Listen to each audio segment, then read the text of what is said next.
शादी का कॉन्ट्रैक्ट और 10 करोड़ की शर्त। रात के 10 बजे मेहरा एम्पायर के हेडक्वार्टर की 50वीं मंजिल पर सन्नाटा था।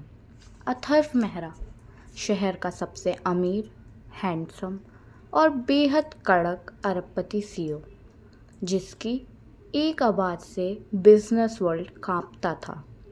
वह अपनी आलीशान रिवॉल्विंग चेयर पर बैठा था। उसकी आंखों में गुस्सा साफ चमक रहा था।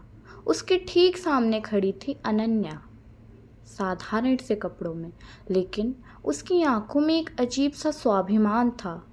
अनन्या एक टैलेंटेड इंटीरियर डिज़ाइनर थी, जो सिर्फ अपने दम पर आगे बढ़ना चाहती थी, लेकिन उसकी किस्मत ने ऐसा मोड़ लिया कि आज वह यहाँ खड़ी थी। अथर्व ने एक लीगल पेपर टेबल पर फेंका और ठंडी आवाज़ में कहा, साइन करो इसे। यह क्या है?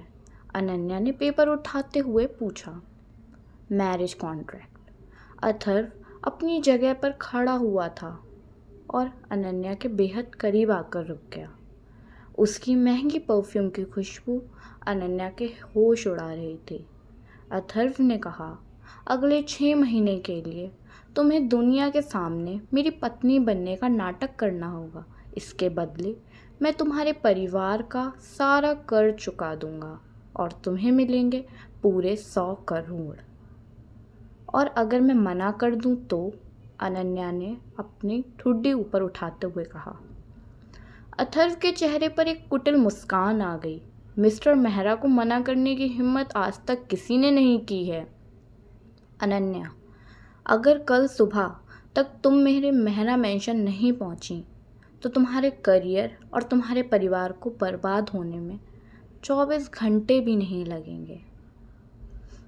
एपिसोड 2, बॉस की नटखट रानी। अगले ही दिन अनन्या दुल्हन के लाल जोड़े में भारी घूंघट उठाए मेहरा मेंशन पहुंच गई। घरवाले खुश थे कि खड़ूस और काम के पीछे पागल अथर्व को आखिरकार एक सुशील बहू मिल गई, लेकिन किसी को नहीं पता था कि यह शादी सिर्फ एक सौदा थी। रात को जब अथर्व अपने बेडरूम में आया तो उसने जो देखा उसके होश उड़ गए। अनन्या ने अपनी भारी भरकम ज्वेलरी और लहंगा उतारकर एक आरामदायक कुर्ती पैजामा पहन लिया था। यही नहीं, वह अथर्व के किंग साइज बेड पर पैर फैलाकर आराम से बैठे आलू चिप्स खा रही थी और फ़ोन पर कोई कॉमेडी शो देख रही थी। पूरे बिस्तर पर चिप्स के टुकड़े बिखरे पड़े थे। यह क्या बदतमीज़ी है? अथर्व चिल्लाया। उसे अपनी ज़िंदगी में हर चीज़ परफेक्ट और साफ़ सुथरी पसंद थी। अनन्या ने एक चिप्स का टुकड़ा मुंह में दबाया और मासूमियत से कहा, अरे मिस्टर खड़ूस सीईओ, चिल्ला क्यों रहे हो? दिन भर उस भारी लहंगे में मेरी कमर टूट गई थी। और सुनो, कॉन्ट्रैक्ट में यह कहीं नहीं लिखा था कि मैं भूखी रहूँगी और बेड पर नहीं सोऊंगी। अथर्व गुस्से में लाल पीला हो गया। वह अनन्या के पास आया और उसका हाथ पकड़कर उसे अपनी तरफ खींचा। तुम भूल रही हो अनन्या, तुम सिर्फ नाम की दुल्हन हो मेरी।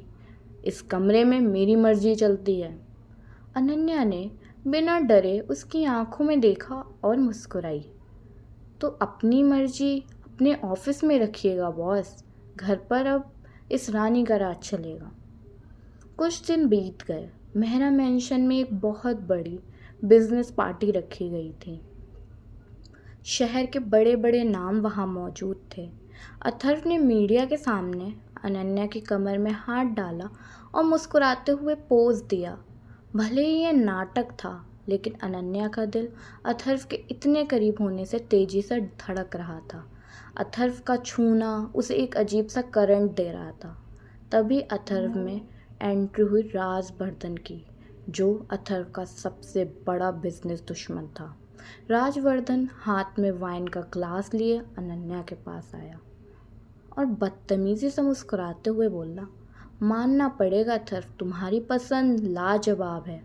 भाभी जी बहुत खूबसूरत हैं। वैसे सुना है खूबसूरत चीज़ों को दूसरों के साथ शेयर करने में मज़ा आता है। यह सुनते ही अथर्व की आंखों में खून उतर आया। इससे पहले कि राजवर्धन कुछ और कहता, अथर्व ने उसका कॉलर पकड़ लिया और उसे जोर से मुक्का दे मारा। पूरी पार्टी में सन्नाटा छा गया। अपनी गंदी जबान मेरी पत्नी से दूर रखना राजवर्धन, वरना जान से मार दूंगा, अथर्व दहाड़ा। अनन्या ने आज तक अथर्व का ऐसा रूप नहीं देखा था। जो इंसान उससे नफरत करता था, उसने सिर्फ एक शब्द के लिए इतना बड़ा हंगामा कर दिया। जब अथर्व अनन्या का हाथ पकड़कर उसे खींचते हुए कमरे में लाया तो अनन्या ने उसे रोकते हुए पूछा, आपने ऐसा क्यों किया मिस्टर मेहरा? हमारे बीच तो सिर्फ कॉन्ट्रैक्ट है ना, फिर आपको ही क्या फ़र्क पड़ता है? अथर्व ने अनन्या को दीवार से सटा दिया। उसके चेहरे पर गुस्सा और एक अजीब सी बेचैनी थी। उसने अनन्या के चेहरे पर आती बालों की लटों को पीछे किया और बेहद धीमी गहरी आवाज़ में कहा, फ़र्क पड़ता है अनन्या, क्योंकि भले ही यह शादी झूठी हो, लेकिन तुम सिर्फ और सिर्फ मेरी हो। खड़ूस के करियर और जिद का टकराव। अथर्व की बात सुनकर अनन्या का दिल ज़ोरों से धड़कने लगा। उसने झटके से अथर्व को पीछे धकेला और कहा, मिस्टर मेहरा, अपनी ये पजेसिव लाइनें अपने पास रखिए। मैं कोई ज़मीन का टुकड़ा नहीं हूँ जिस पर आप अपना हक जता रहे हैं।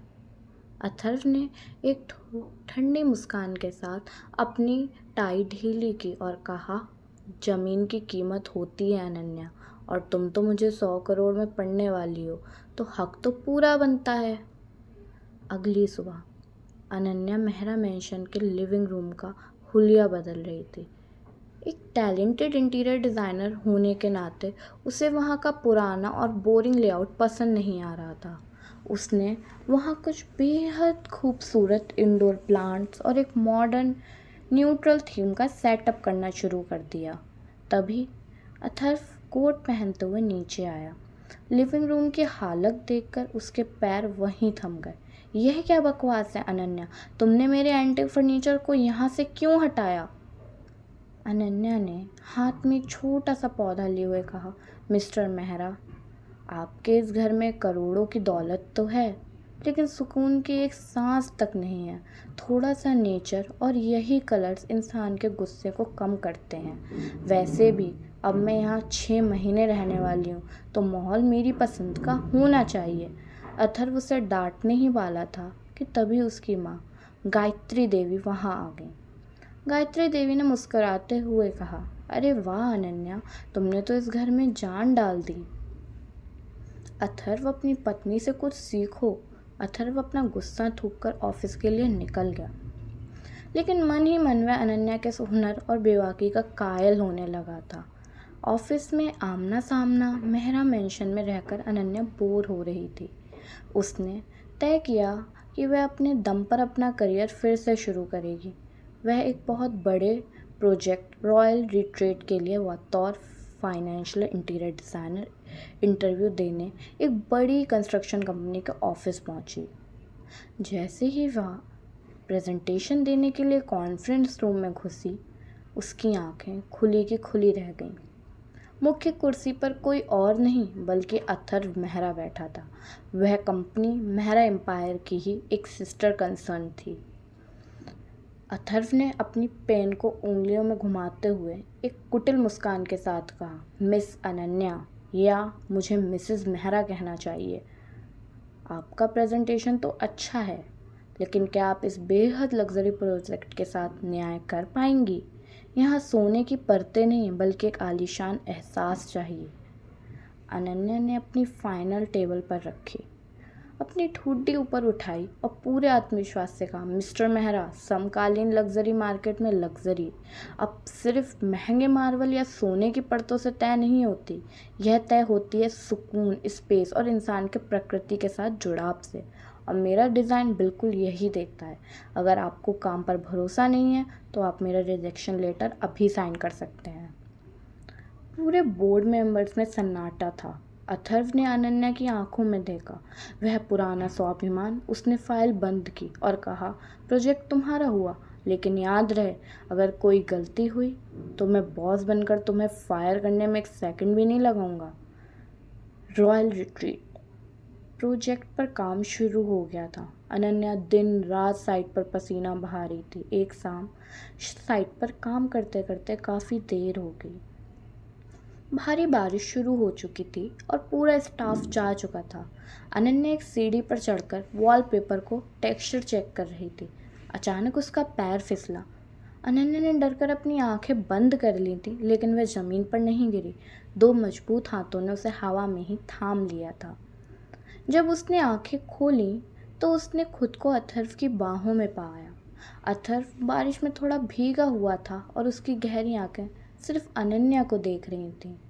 वह अपनी पत्नी की सुरक्षा को लेकर इतना फिक्रमंद था कि खुद उससे लेने साइट पर आ गया था। तुम पागल हो क्या? इतनी ऊंचाई पर अकेले क्या कर रही थी? अथर्व की आवाज़ में गुस्सा कम और फिक्र ज़्यादा थी। मैं बस अपना काम ख़त्म कर रही थी, अनन्या ने हकलाते हुए कहा।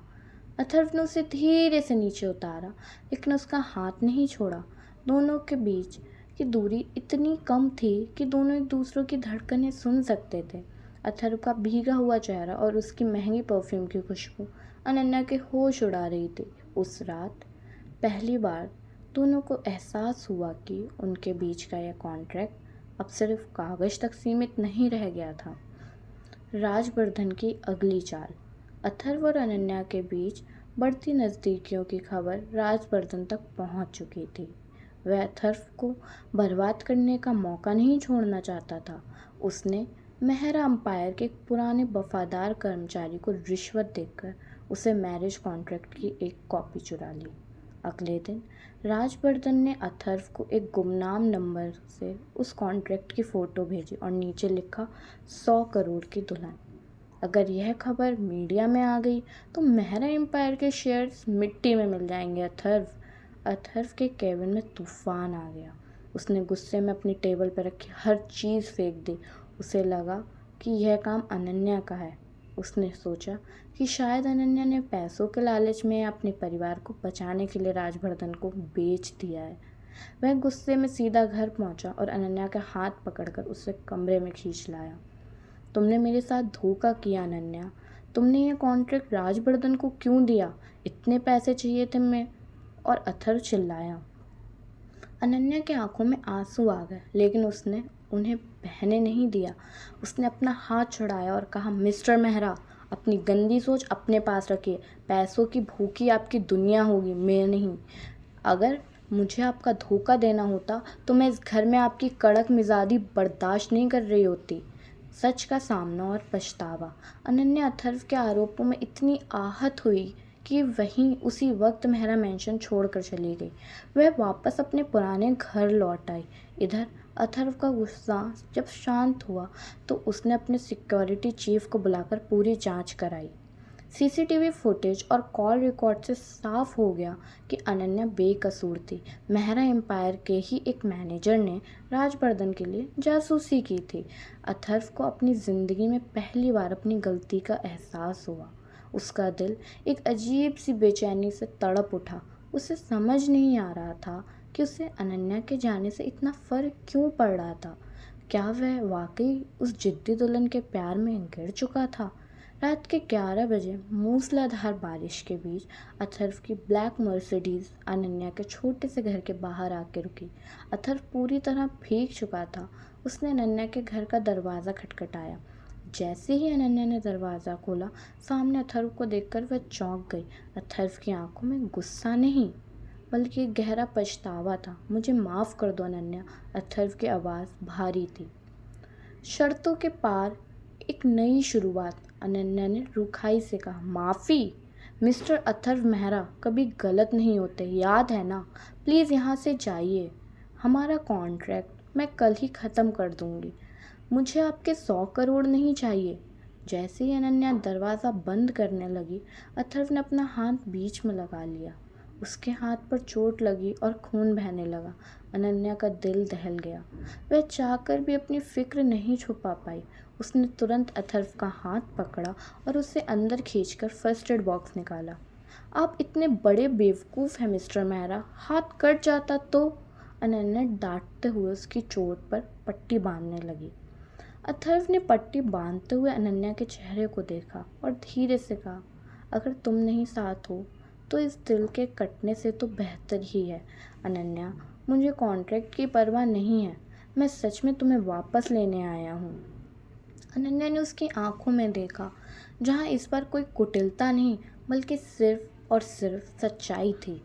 अनन्या का गुस्सा धीरे धीरे पिघल गया। वह समझ गई कि यह खड़ूस सीओ अब अंदर से पूरी तरह बदल रहा था। वह उसके साथ वापस मेहरा मेंशन लौटने के लिए तैयार हो गई, लेकिन एक नई शर्त के साथ कि वह उनके बीच कोई झूठ नहीं होगा। आधी रात का सरप्राइज। मेहरा मेंशन वापस आने के बाद अथर्व का रवैया पूरी तरह बदल चुका था। वह अपने पहले की तरह खड़ूस नहीं रहा, खासकर अनन्या के लिए। एक रात जब अनन्या अपने कमरे में डिज़ाइनिंग स्केच बना रही थी, तभी अथर्व कमरे में आया। उसके हाथ में एक बहुत ही खूबसूरत मखमली लाल बॉक्स था। उसने वह बॉक्स अनन्या की तरफ बढ़ाया। यह क्या है? अनन्या ने पूछा।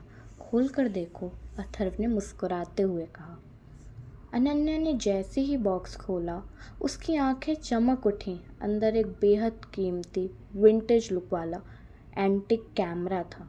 अनन्या को पुरानी और एंटिक चीज़ों का बहुत शौक था और वह काफ़ी समय से ऐसा ही एक कैमरे की तलाश में थी। तुम्हें कैसे पता कि मुझे चाहिए था? अनन्या ने अचरज से पूछा। अथर्व उसके करीब आया, उसकी बालों की लटों को कान के पीछे किया और कहा, तुम्हारी हर पसंद और नापसंद पर नज़र रखना अब मेरा पसंदीदा काम बन चुका है मिसेस मेहरा। अनन्या का चेहरा शर्म से लाल हो गया। उसने कमरे से अथर्व की पहली तस्वीर खींची और उस फ्लैश के साथ दोनों के दिलों की दूरियां हमेशा के लिए मिट गईं। दुश्मनी का आखिरी बार। पार्टी का तमाशा और कॉन्ट्रैक्ट वाला प्लान फेल होने के बाद राजवर्धन पूरी तरह बौखला गया था। उसने देखा कि अथर्व अनन्या की ढाल बन चुका है, इसलिए उसने सीधे अनन्या को ही रास्ते से हटाने का प्लान बनाया। जब दोपहर अनन्या अपने रॉयल रिट्रीट प्रोजेक्ट की साइट से बाहर निकल रही थी, तभी एक तेज रफ्तार काली कार सीधे उसकी तरफ बढ़ी। वह राजवर्धन के गुंडे थे। अनन्या, हटो वहाँ से! अचानक एक जानी पहचानी आवाज़ गूंजी।